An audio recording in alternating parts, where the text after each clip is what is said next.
हुजूर अकरम सल्लल्लाहु अलैहि वसल्लम ने 11 निकाह फरमाए। मेरे आका ने अपनी बेटियों की शादी कराई। सहाबा इकराम एक एक करके मदीने में निकाह करते रहे।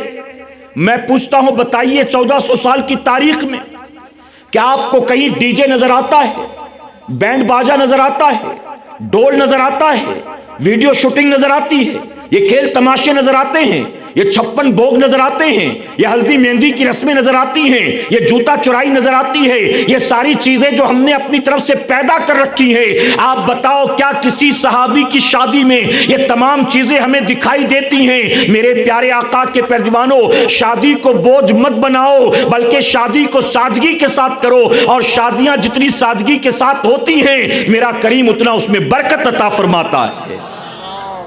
निकाह नबी की सुन्नत तो मुकम्मल तौर पर निकाह नबी की सुन्नत के मुताबिक होना चाहिए कि इंशाअल्लाह।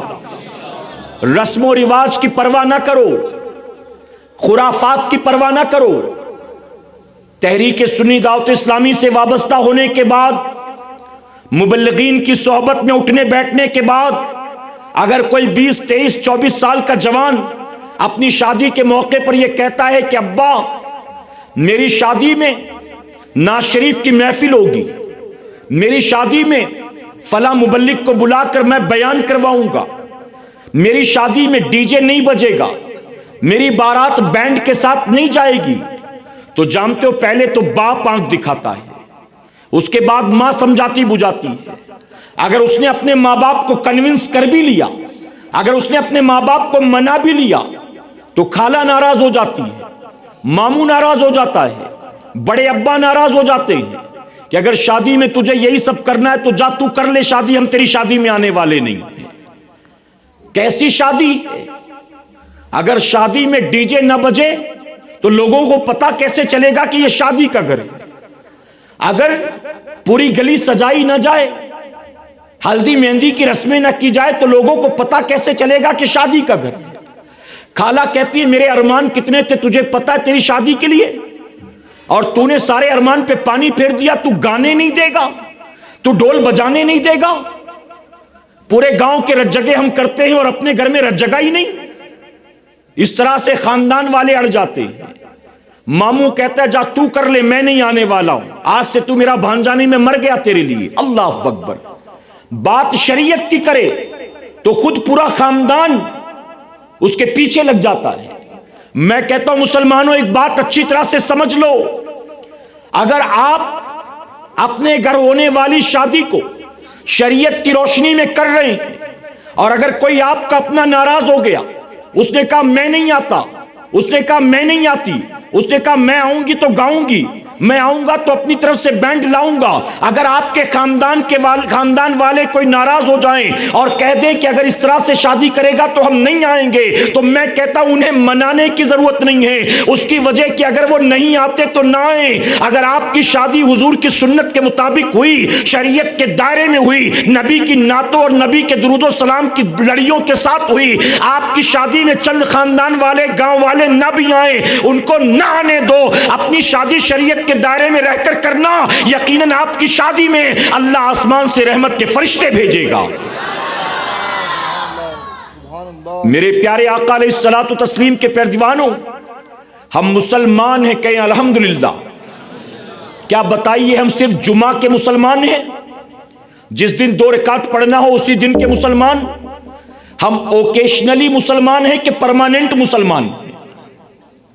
जुमा वाले, शबे मिराज शबे बरात वाले, माह रमजान वाले, आज जानते हो हमारा हाल, हमारा इस्लाम पर अमल कैसा है?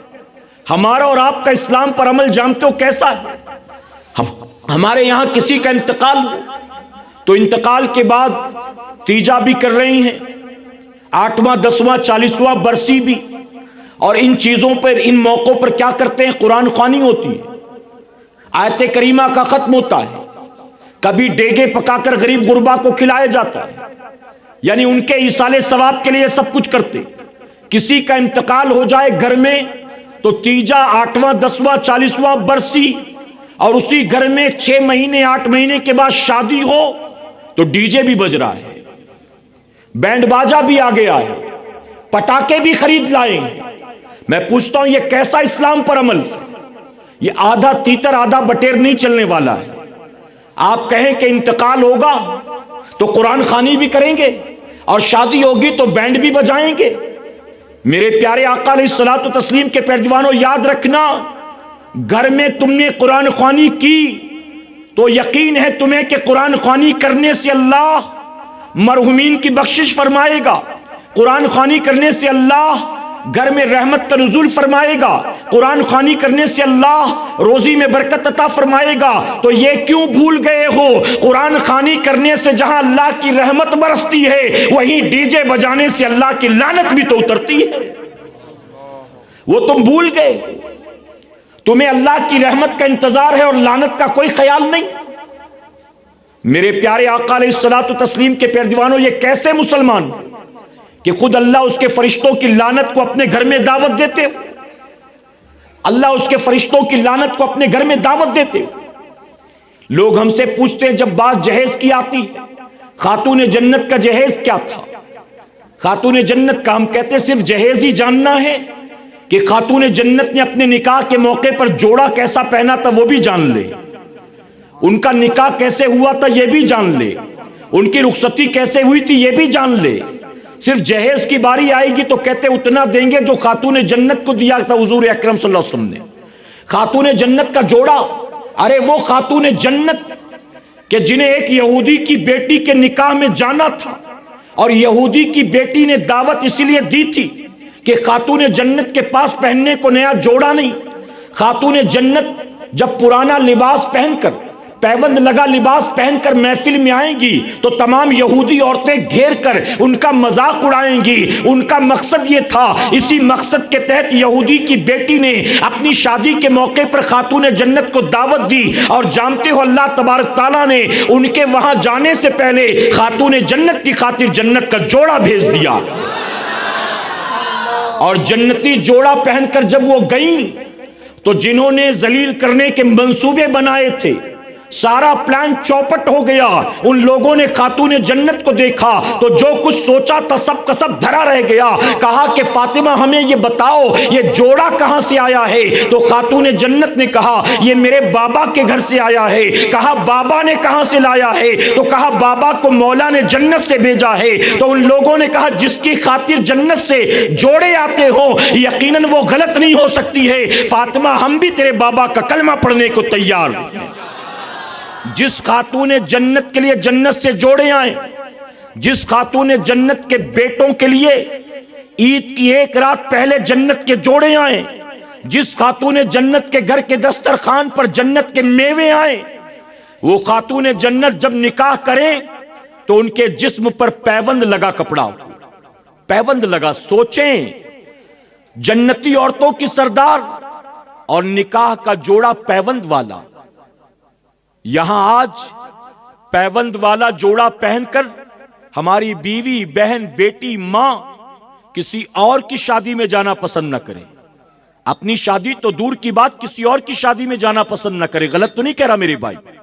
और खातून जन्नत कि जिनके सदक़े में अल्लाह औरतों को जन्नत अता फरमाएगा। मेरे आका फरमाते हैं क़यामत के दिन मेरी चादर मेरी उम्मत के मर्दों का सहारा होगी और मेरी बेटी फातिमा की चादर मेरी उम्मत की औरतों का सहारा होगी। मेरी उम्मत की औरतें खातून जन्नत की चादर के साए में होगी। वो खातून जन्नत निकाह हो उनका तो पैबंद वाला जोड़ा। आज अगर कोई औरत नया जोड़ा खरीद कर ले आए 3, 4, 5 हजार का और 4-5 बार पहनने के बाद उसका कलर उतर जाए या दूसरे कपड़ों का रंग उस रंग में चढ़ गया, उस कपड़े पर चढ़ गया, तो उस कपड़े को पहनकर किसी की शादी में जाना पसंद न करे। और खातून जन्नत निकाह के मौके पर वो जोड़ा पहने जो पैबंद वाला। मेरे प्यारे आका अलैहिस्सलातु तस्लीम के प्यारे दीवानों, अभी हमें और आपको बहुत कुछ सीखने की जरूरत है। कहें इंशाअल्लाह।